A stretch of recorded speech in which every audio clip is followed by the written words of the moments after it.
Guys, ayan po, kukuha po ko ngayon ng okra at talbos ng ayan, kukunin ko na po yung okra.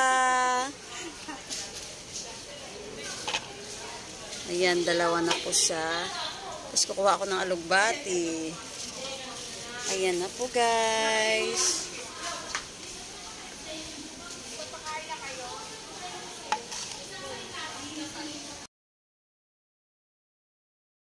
Guys, binili po ako ng isda para ilagay ko po sa gulay. Himay-himayin ko po muna ito.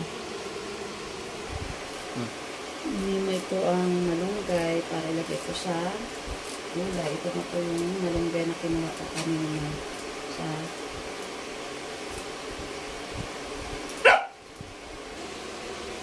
ito na po yung alugbati at saka okra.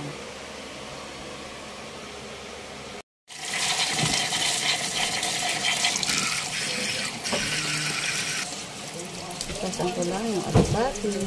Napakulo muna ako ng tubig bago ko ilagay yung gulay at isda.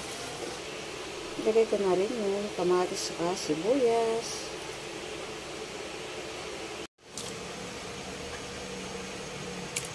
Ayan na, kumukulo na. Ilalagay ko na po yung isda. Nilagyan ko na rin ng salt. Hindi na kailangan ng mantika kasi para iwas po kolesterol. Ayan. Hindi ko na po sa pinirito.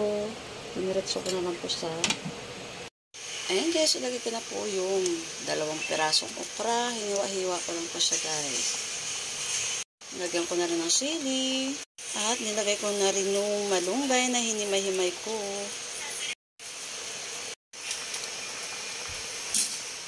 Ayan, malapit na maluto ang tinula. Lagay ko na rin yung alugbati. Ayan na guys, luto na.